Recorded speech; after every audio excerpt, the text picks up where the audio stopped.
Sir అయిపోతే భజంతులు వచ్చామని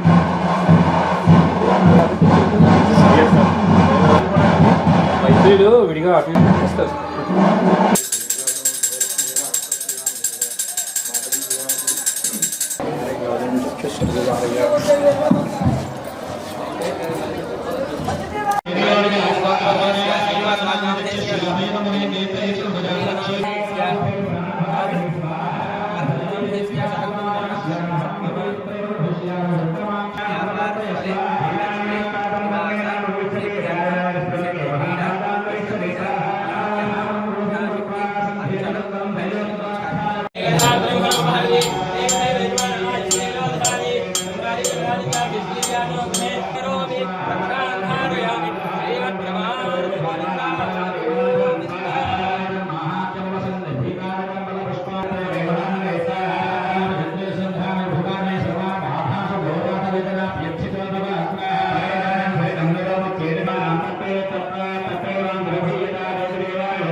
వీరభద్రేశ్వర స్వామి 104వ వార్షికోత్సవం రథసప్తమి మాఘమాసం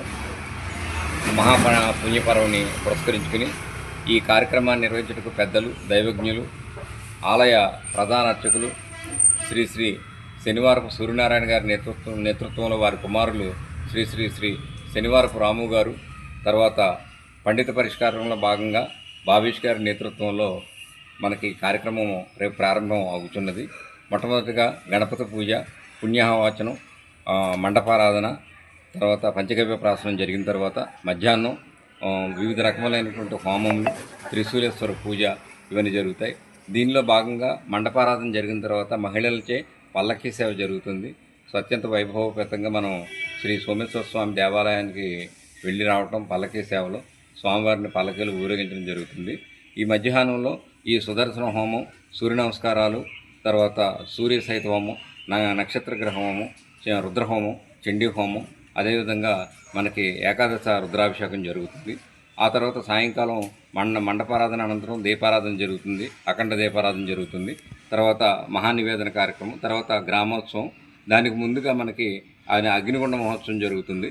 సో ఆ తర్వాత మనకి గురుపూడి పురవీధుల్లో వివిధ రకాలైనటువంటి ప్రభలతో, వీరనాట్యాలతోటి, మంగళవాద్యాలతో మనకి గ్రామోత్సవం అత్యంత వైభవయుతంగా జరుగుతుంది. కావున యథాశక్తి భక్తులందరూ స్వామివారిని దర్శించి, అమ్మవారిని దర్శించి తీర్థప్రసాదములు స్వీకరించి అమ్మవారి కృపాకటాక్షం పాత్రలు అవుతారని కోరుతున్నాం. అదేవిధంగా ఆలయ జీర్ణోద్ధరణ జరిగి మనం బాలాలయ నిర్మాణం జరిగింది. మనం పండిత పరిష్కారం గావించి అత్యంత శీఘ్రంగా మన పండితుల చేత శంకుస్థాపన ముహూర్తం నిర్ణయించి మీ అందరికీ తెలియజేస్తాం.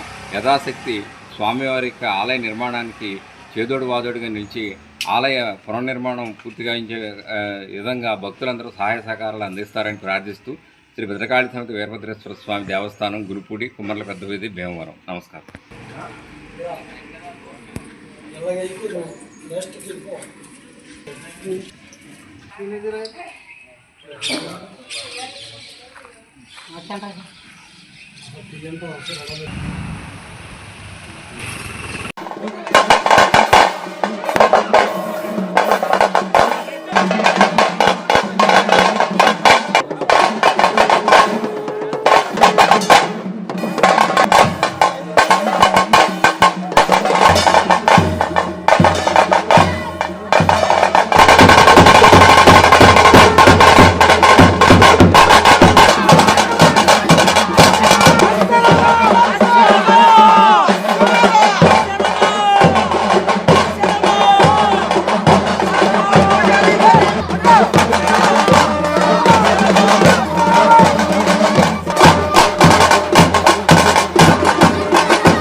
మన పన్నీళ్ళలో పూజేసి చెప్తారు.